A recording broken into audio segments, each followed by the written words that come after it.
Financial markets పై పట్టు సాధించాలనుకునే వాళ్ళు Revanth conduct చేసే వెబినార్ కోసం ఈ నెంబర్ కి కాల్ చేయండి.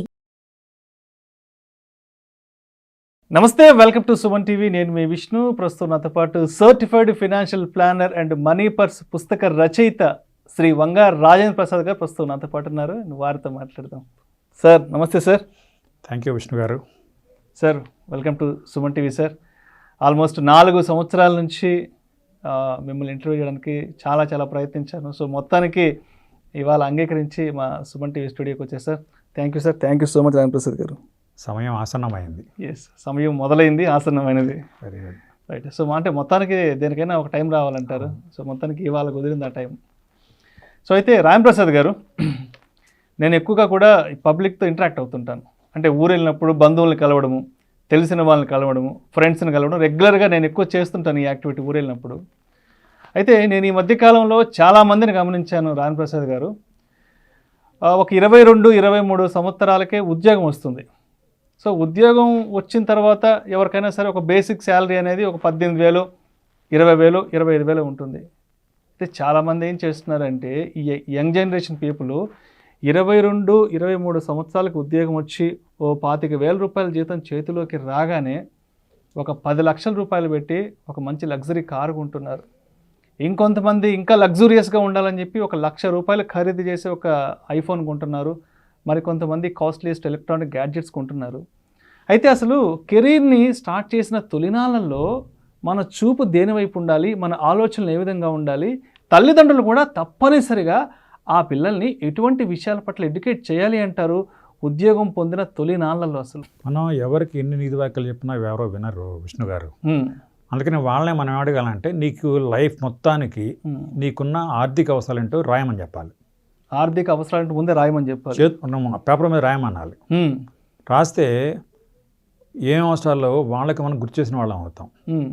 రెండోది వాళ్ళని అడగాల్సింది ఏంటంటే నీ లక్ష్యం కోటీశ్వర్లు కావడమా, కోటీశ్వర్లా కనబడటమా? జనరల్గా ఏం చెప్తారు? కోటీశ్వర్లు కావడం అంటారు, కావడం తర్వాత కనబడటం అంటారు. ముందు కావాలా కనబడాలా?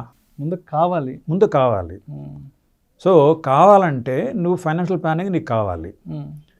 కానీ డబ్బే సర్వస్వం కాదు. ఓకే, మనం ఊరు వెళ్ళడానికి బస్సు ఎక్కాలా, బస్సు ఎక్కడానికి ఊరు వెళ్ళాలా? ఊరు వెళ్ళడానికి మాత్రమే బస్సు ఎక్కాలి, సరదాకి వెళ్ళి బస్సు ఎక్కడం కరెక్ట్గా కాదు కదా. అందుకనే ముందు నీ ఆర్థిక అవసరాలు ఏంటో నువ్వు రాయి.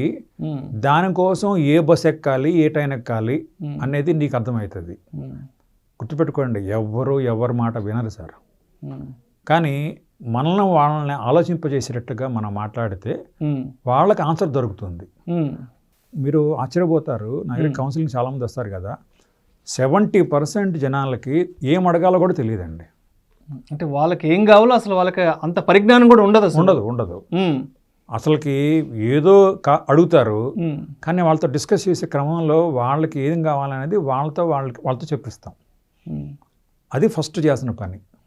సో నువ్వు ఏ ఊరు వెళ్ళాలి నువ్వు డిసైడ్ చేసుకుంటే బస్సు ఎక్కాలా, ట్రైన్ ఎక్కాలా, రియల్ ఎస్టేట్లో పెట్టాలా, బంగారం కొనాలా, ఆడి కారు కొనాలా అని నువ్వు డిసైడ్ చేసుకుంటావు అని మనం చెప్పాలి. అయితే మనం నీతి వాక్యాలు చెప్తే ఎవడో వినండి సార్. మంచి అయితే అసలే వినరు. అందుకని మనం ఏం చెప్పొద్దు. అసలు చేదు మంచి విషయాలు అంటే మనం ఏం చెప్పకూడదు అసలు. అందుకని మనం వాళ్ళతోటి రిలీజ్ చేసేలాగా వాళ్ళతో రాయించండి, పేపర్ ఇప్పుడు రాయించండి. రాయిస్తే ఖచ్చితంగా వాళ్ళకి అవకాశం వస్తుంది. తర్వాత ఇంకొకటి చాలా ఇంపార్టెంట్ పాయింట్, డిగ్రీ చదవడానికి ఎన్ని ఏళ్ళు పడుతుందండి? డిగ్రీ 3 సంవత్సరాలు పడుతుంది. 3 సంవత్సరాలు. ఇంటర్మీడియట్ 2 ఏళ్ళు, 10th క్లాస్ దాకా 10 ఏళ్ళు, మొత్తం 15 ఏళ్ళు. ఎల్కేజీ, యూకేజీ, ఆర్కేజీ, 30 కేజీ కలిపితే 16-17 ఏళ్ళు పడుతుంది. మీరు 15-16 ఏళ్ళు చదివినా కూడా జాబ్ గ్యారంటీ ఉందా? లేదు.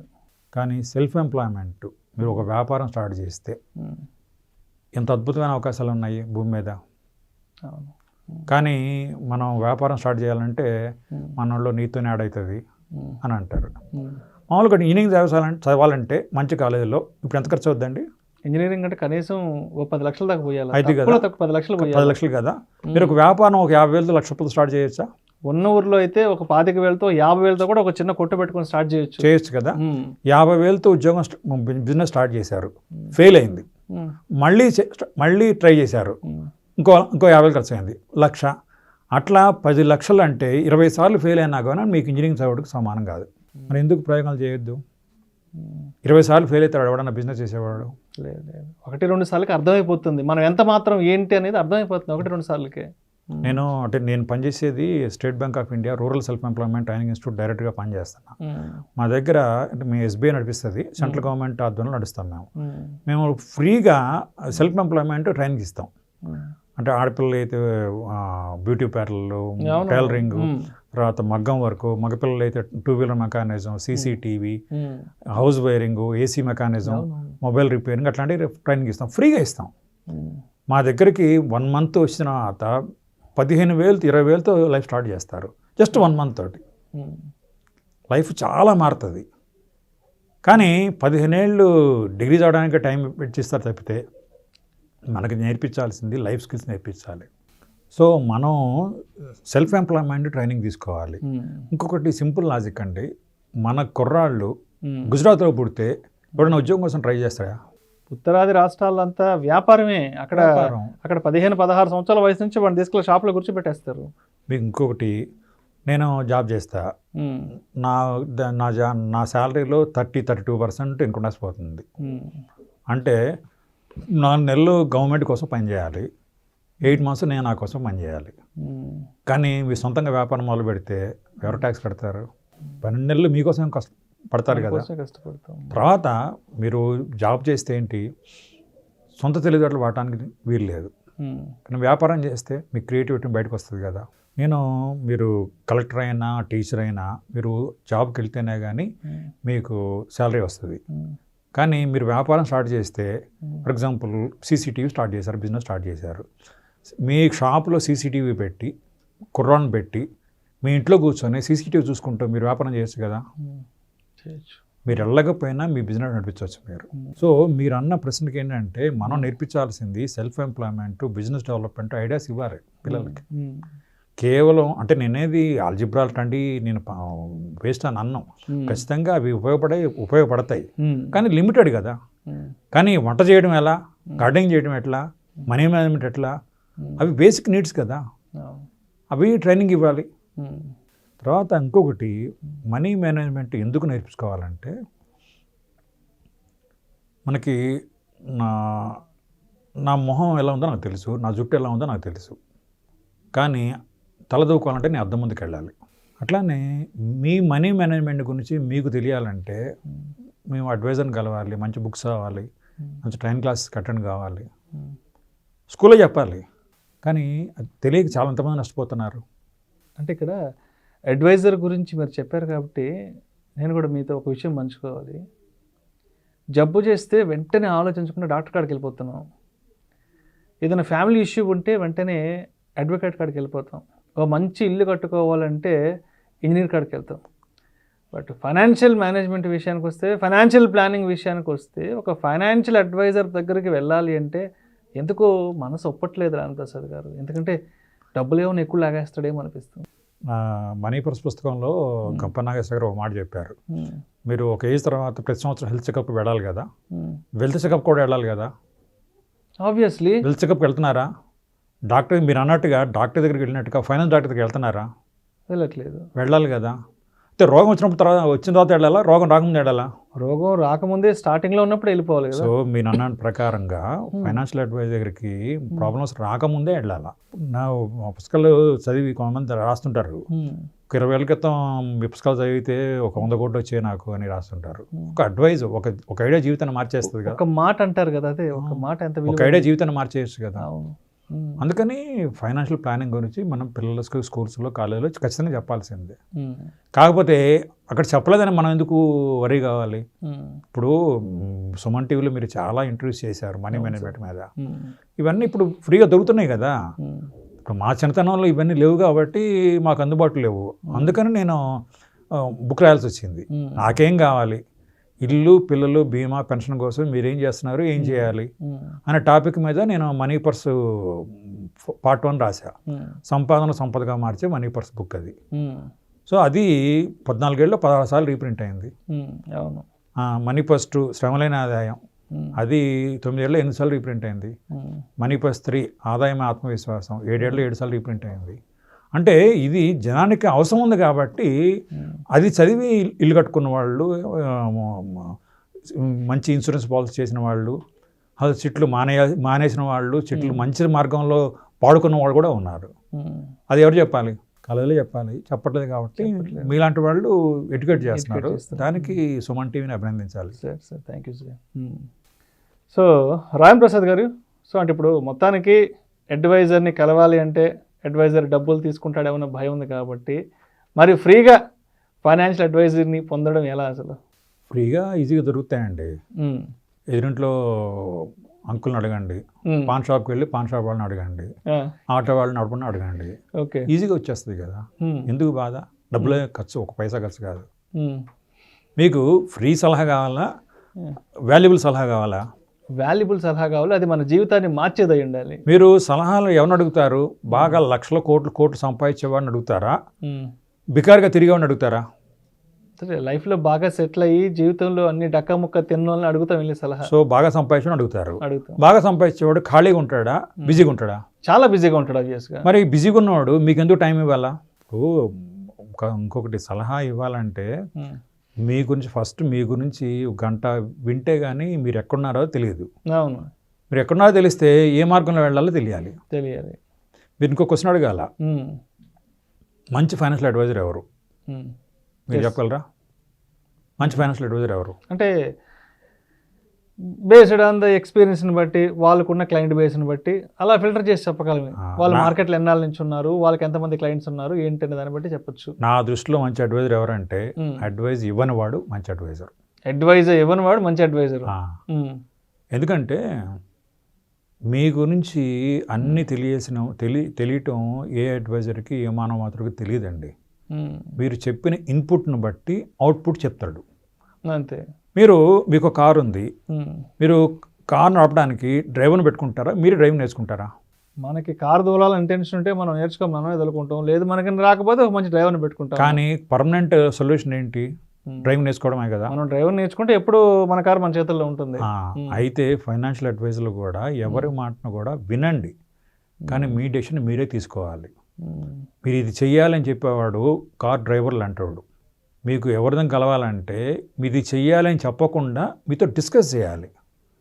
మీరు ఇటు వెళితే ఈ రిజల్ట్ వస్తుంది, ఇటు వెళితే ఈ రిజల్ట్ వస్తుంది అని డిస్కస్ చేయాలి. మీకు ఆలోచన పుట్టించేవాడు కావాలి. ఎందుకంటే మీరు ఒక అడ్వైజర్కి వెళ్ళారు, ఇప్పుడున్న పరిస్థితిని బట్టి మీకు ఏదో సలహా చెప్తాడు. మీ ముందు మీ పరిస్థితి మారదా? ఎన్నిసార్లు అడ్వైజర్కి వెళ్ళగలరు మీరు? అందుకని నేను ఆ బుక్లో రాశాను, మీకు మీరే ఫైనాన్స్ డాక్టర్ కావాలి. కాగల శక్తి అందరికీ ఉందండి, కానీ మనం అన్వేషించాలి. మనకేది సూటబుల్ అనేది మనం అన్వేషించాలి. తర్వాత ఫైనాన్షియల్ అడ్వైజింగ్ విషయంలో అండి, ఫైనాన్షియల్ ప్లానింగ్ అంటే ఓన్లీ మనీ మేనేజ్మెంట్ కాదు, 70% సైకలాజికల్ మేనేజ్మెంటే. నాకు తెలిసి నేను చాలామంది అబ్జర్వ్ చేశాను కదా, 90% ఫైనాన్షియల్ ప్రాబ్లమ్స్ కాదు, సైకలాజికల్ ప్రాబ్లమ్సే. తిండి లేకపోవటం, బట్టలు లేకపోవటం, బస్సు ఎక్కడ డబ్బు లేకపోవటం, అవి నిజంగా ఫైనాన్షియల్ ప్రాబ్లమ్స్. మిగతా అన్నీ కూడా ఫైనాన్షియల్ ప్రాబ్లమ్స్ కాదు. మన దృష్టి మారితే సృష్టి మారితే అని మీకు తెలుసు కదా. మన అవుట్లుక్ మారాలి. మనకెన్నో, ఫర్ ఎగ్జాంపుల్ ఎండోమెంట్ పాలసీ ఉంది. ఎండోమెంట్ పాలసీలో మనకి వెనకొస్తాయని లెక్కేస్తారు. ఎండోమెంట్ పాలసీలో ఫర్ ఎగ్జాంపుల్ ఒక 25 years కడితే ఎంత అమౌంట్ వస్తుందని చెప్తారు. చాలామంది ఈజీగా అట్రాక్ట్ అవుతారు. టర్మ్ ఇన్సూరెన్స్లో నాన్ రిఫండబుల్, కడతారు, చస్తే వస్తే సాగుపోతే పోతాయి, అందుకని కట్టమంటే కట్టరు. నేను లెక్కలే చూపిస్తాను. ఎండోమెంట్ పాలసీలో 1 year ఫస్ట్ ఇయర్ ప్రీమియం తీసుకెళ్ళి బ్యాంక్లోనో పోస్ట్ ఆఫీస్లో వేసుకోండి, దాని మీద వచ్చే వడ్డీతో టర్మ్ ఇన్సూరెన్స్ ప్రీమియం కట్టచ్చు. ఇప్పుడు చెప్పండి, ఇది సైకలాజికల్ ప్రాబ్లమా ఫైనాన్షియల్ ప్రాబ్లమా? అంతే కదా, సైకలాజికల్ ప్రాబ్లం. నీకు నాన్ రిఫండబుల్ అనేది నువ్వు సైకలాజికల్ ఫిక్స్ అయిపోతున్నావు. మీకు మార్కెట్లో ధైర్యాన్ని అమ్ముతున్నారా? అమ్మట్లే కదా. కానీ నాకు ఇన్సూరెన్స్ కంపెనీ వాడు ₹1,00,00,000 ధైర్యాన్ని అమ్మాడు. కొనుక్కోపోతే నా తప్పు కదా, దానికోసం ఖరీదు చెల్లించాల్సిందే కదా. మీరు హోటల్కి వెళ్తే బిర్యానీ తింటే ఎంత 500 అంత ఖర్చు అవుతుంది, ఒక గంటగా మీకు హ్యాపీనెస్. కానీ ఇన్సూరెన్స్ పాలసీ కోసం కట్టే ప్రీమియము మీ జీవితం, మీ లైఫ్, మీ ఫ్యామిలీ హ్యాపీగా ఉంటాన్న ధైర్యం వస్తుంది కదా. ఇన్సూరెన్స్ కంపెనీ వాడు ఇస్తున్నాడు కదా. ధైర్యం కొనుక్కోపోతే ఎవరు తప్పు? మందే తప్పు కదా. నేను అంటే చాలా ఇంటర్వ్యూలో చెప్పాను, మళ్ళీ చెప్తాను, ఎందుకంటే మన వాళ్ళకి మళ్ళీ గుర్తు చేయాల్సిన అవసరం ఉంది కాబట్టి. 2 రోజులు వెళ్తే మా ఇంట్లో 2,000 ఇచ్చి వెళ్తా, 10 రోజులు వెళ్తే 10,000 ఇచ్చి వెళ్తా, నెల రోజులు వెళ్తే 30,000 ఇచ్చి వెళ్తా, పర్మనెంట్గా పోతే ఎంత ఇచ్చిపోవాలి? అదే insurance. Oh my God. Insurance policy is the best love letter in the world which you can write in your absence. నువ్వు లేనప్పుడు కూడా మీ కుటుంబ సభ్యులకు నువ్వు రాయగలిగే గొప్ప ప్రయాణం లేక జీవిత బీమా పాలసీ. Oh my God. నాకు తెలిసిన ఎవరైనా చనిపోతే వాళ్ళు ఏడుపు తగ్గాని అడిగి ఫస్ట్ క్వశ్చన్ ఏంటి? ఇన్సూరెన్స్ పాలసీ ఉందని అడుగుతామా? ఆ మహానుభావుడు ఇన్సూరెన్స్ చేయించిపోతే ప్రేమతో ఏడుస్తారు, చేయించకుండా పోతే దిక్కులేని వాళ్ళు చేసిపోయి ఎవరు ఏడుస్తారు. ఇన్సూరెన్స్, మళ్ళీ చెప్తున్నా, insurance policy is the best love letter in the world which you can write in your absence. నువ్వు లేనప్పుడు కూడా నువ్వు మీ వాళ్ళకి రాసే గొప్ప ప్రేమ లేక జీవిత బీమా పాలసీ. నిజంగా చాలా చాలా అంటే చాలామందితో మాట్లాడాను కానీ బట్ ఇవాళ మీలాగా ఇన్సూరెన్స్ని కూడా ఎలా ప్రేమించాలి అన్న దాని గురించి నిజంగా చాలా చాలా మంచి మాట చెప్పారు. అంటే ఊరెళ్ళేటప్పుడు 2 రోజులు ఊరెళ్తే 2,000 ఇస్తారు, వారం రోజులు ఊరెళ్తే 7,000 ఇస్తారు, 30 రోజులు వెళ్తే 30 రోజులు ఇస్తారు. బట్ శాశ్వతంగా లోకం నుంచి వెళ్ళిపోతే మరి ఎంత భరోసాని, ఎంత ఆర్థిక భరోసా నా కుటుంబానికి ఇచ్చెళ్ళాలి. మీరు కారులో పోతున్నారండి, కారు బాగున్నప్పుడు ఇన్సూరెన్స్ కంపెనీ ఇన్సూరెన్స్ ఇస్తాడు. కార్కి ఏమైనా అయినప్పుడు ఇన్సూరెన్స్ కంపెనీ ఇస్తాడా? ఇవ్వడు, ఆబ్వియస్గా ఇవ్వడు. అంటే బాగున్నప్పుడే ఇవ్వాలి, తీసుకోవాలి. మరి ఈ బాడీ అనే గాడి బాగున్నప్పుడే ఇన్సూరెన్స్ పాలసీ వస్తుంది. బాబా, బాడీ అనే గాడి అంతే కదా. బాగుంది, మనకు అవసరం లేదు. అవును, నేను ఉన్నంతకాలం ఇన్సూరెన్స్ అవసరం లేదు, కానీ నేను దాని అవసరం వచ్చినప్పుడు నేను ఉండను కదా. కాబట్టి ఈరోజు ఈ క్షణం ఇప్పుడే నేను మా ఆవిడకి ప్రేమగా ఉంటానని మాట ఇవ్వగలను, నిజాయితీగా ఉంటానని మాట ఇవ్వగలను, రేపు ఉంటాను బతికుంటాను మాట ఇవ్వగలనా? ఇవ్వలేను. కానీ నాకేమైనా అయినా ఆర్థిక లోటు రాకుండా చూడగలనని మాట ఇవ్వగలను ఇన్సూరెన్స్ పాలసీ ద్వారా. ఎగ్జాక్ట్లీ సార్, చేయండి, గ్యారంటీ ఇచ్చేయండి. Exactly sir. అవును సార్. ఎంతండి మీకు మీ శాలరీలో 5% కంటే తక్కువ టర్మ్ ఇన్సూరెన్స్ వస్తుంది ₹1,00,00,000. తీసుకోండి. ఫ్రెండ్స్తో పార్టీ చేసుకుంటే ఎంత ఖర్చు అవుతుంది, చుట్టాలింట్లో పెళ్ళి ఎంత ఖర్చు అవుతుంది, ప్రతిదాన్ని లెక్కేస్తున్నారా? మీరు ఇన్సూరెన్స్ పాలసీ తీసుకుంటే మీ కుటుంబం రక్షణ కోసం, పక్కింటోడు కుటుంబ రక్షణ కోసమా? మన కుటుంబ రక్షణకే కదా. మరి అంటే ఇవి తెలియకేం కాదండి, జనానికి తెలుసు. కాకపోతే గుర్తు చేయాల్సిన బాధ్యత వీళ్ళండి సుమన్ టీవీ లాంటి వాళ్ళు గుర్తు చేయాల్సిన బాధ్యత ఉంది. అందుకని ఈ టాపిక్ అంటే ఇదివరకు కూడా చెప్పా కానీ మళ్ళీ గుర్తు చేయాల్సిన అవసరం ఉంది కాబట్టి నేను మళ్ళీ చెప్తున్నాను. కాబట్టి ఖచ్చితంగా భార్య పిల్లల్ని ప్రేమించేవారు అంటే కుటుంబాన్ని ప్రేమించేవారు. అయితే ఇంకొకటి ఇక్కడ ఏంటంటే నేను నాకున్న జీతంతో ఇల్లు కట్టడం కష్టంగా ఉందంటారు. అరే నువ్వు ఉన్నప్పుడే ఇల్లు కట్టడం కష్టం అయితే నీకన్నా అయితే అది ఇంకా అసలు ఆలోచించడానికే భయం వేసేది. అంటే పేదవాడికి నో చాయిస్, ఖచ్చితంగా పాలసీ చేయాల్సిందే. తీసుకోవాలి. నేను ఇప్పుడు క్యాబ్లో వచ్చా, నేను క్యాబ్ దిగే లోపు క్యాబ్ డ్రైవర్కి ఇన్సూరెన్స్ పాలసీ సజెస్ట్ చేసి దిగా. ₹1,000 కడితే 20 లక్షలకి యాక్సిడెంటల్ ఇన్సూరెన్స్ ఉంది, క్షణాల్లో తీసుకోవచ్చు. సంవత్సరానికి ₹1,000 అంటే నెలకు ₹100. ఎస్బీఐ లేకుండా వాళ్ళందరికీ వచ్చేస్తుంది, తీసుకోవచ్చు కదా. కాబట్టి ఖచ్చితంగా మనం, అందుకనే నేను ఫస్ట్లో మీకు అడిగిన క్వశ్చన్కి చెప్పాను, మనం నీకేం కావాలో నీ ఆర్థిక అవసరాలు ఏంటో రాయమని చెప్పాలి పేపర్ మీద. చెప్పి మనం గుర్తు చేస్తూ ఉంటే కొత్త ఎంప్లాయీకి కొత్త ఆలోచనలు అవసరమైన ఆయన డ్యూటీస్ ఏంటో ఆయన గుర్తొస్తాయి. అయితే కారు కొంటారు, కారు మీరు ఇందాక అన్నట్టుగా 20 లక్షలు కారు కొన్నారు అనుకోండి, 20 లక్షలకి ఇన్సూరెన్స్ చేపిస్తారా, 20,000 చేపిస్తారా? 20,000 చేయిస్తాం కదా. 20 లక్షలు వాల్యూకి చేయిస్తారు కదా. మీరు 2 లక్షలు పెట్టి బైక్ కొన్నారు, 2 లక్షలకి వాల్యూకి చేయిస్తారా, 2,000 చేపిస్తారా ఇన్సూరెన్స్? 2,000 చేపిస్తారు. అంటే 2 లక్షలకి చేపిస్తారు. అంటే కారు వాల్యూకి బైక్ వాల్యూ తగ్గట్టుగా ఇన్సూరెన్స్ చేపిస్తారు. మనం ఇన్సూరెన్స్లో ఫస్ట్ ఆలోచించాల్సింది అసలు మీ లైఫ్ వాల్యూ ఎంత అని ఆలోచించాలి. ఎట్లా కడతాం? అంతే కదా. మాకు 2 వాల్యూస్ ఉన్నాయి, ఎమోషనల్ వాల్యూ, ఎకనామిక్ వాల్యూ. భర్తగా, తండ్రిగా, కొడుకుగా మీ వాల్యూ ఎవరు లెక్కట్లేరు, మీరు లేని లోటు ఎవరు తీర్చలేరు. కానీ మీ ఆర్థిక విలువ లెక్కట్టవచ్చు. జనరల్గా 60-65 ఏళ్ళ దాకా పనిచేయగలరు. మీ వయసు 35 అనుకోండి, 60 - 35 ఎన్ని టైం ఉంది, యాన్యువల్ ఇన్కమ్ మల్టిప్లై చేయండి అది. సో ఫస్ట్ మీ వాల్యూ ఎంత, దానికి తగ్గట్టుగా పాలసీని ఎంచుకోవాలి. First point. రెండవ పాయింట్, ప్రీమియం కట్టగలిగేటట్టు ఉండాలి. మూడవది ఇన్సూరెన్స్ ఒకటే అవసరం కాదు కదా, ఉమ్, మనకి మీరు ఇందాక అన్నట్టుగా కారు అవసరము, ఇల్లు అవసరము, అవి కావాలి, పెన్షన్ అవసరము, వాటి తగ్గట్టుగా ఉమ్, పాలసీని ఎంచుకోవాలి. 4వ పాయింట్, అసలు మీకు కట్టే పాలసీలో ఎంత వడ్డీ వస్తుంది. ఉమ్, మీరు చాలామంది మాట్లాడుతుంటారు కదా, ఉమ్. మీరు కట్టే పాలసీ, ఎండోమెంట్ పాలసీల్లో చిట్ ఫండ్స్లో ఎంత వడ్డీ వస్తుందో ఎంతమంది తెలుసు చెప్పండి. 99% జనానికి తెలియదు. దానికోసమే ఫైనాన్షియల్ ప్లానింగ్, ఫైనాన్షియల్ లెసన్స్ కావాలి, ఫైనాన్షియల్ అడ్వైజర్ యొక్క నీడ్ కూడా అవసరం ఉంది. Right. Thank you so much Mangarayana Prasad garu. Thank you Vaishnav గారు. ఉద్యోగం వచ్చిన తొలినాళ్ళలో తప్పనిసరిగా ప్రతి ఒక్కరూ కూడా ఫైనాన్షియల్ ప్లానింగ్ అనేది ఏ విధంగా చేసుకోవాలి, తల్లిదండ్రులు కూడా పిల్లలకు ఎటువంటి ఆర్థిక విషయాల పట్ల అవగాహన కల్పించాలని దాని గురించి చాలా చక్కగా మీ అనాలిసిస్ తెలియజేశారు. Thank you so much sir. Thank you.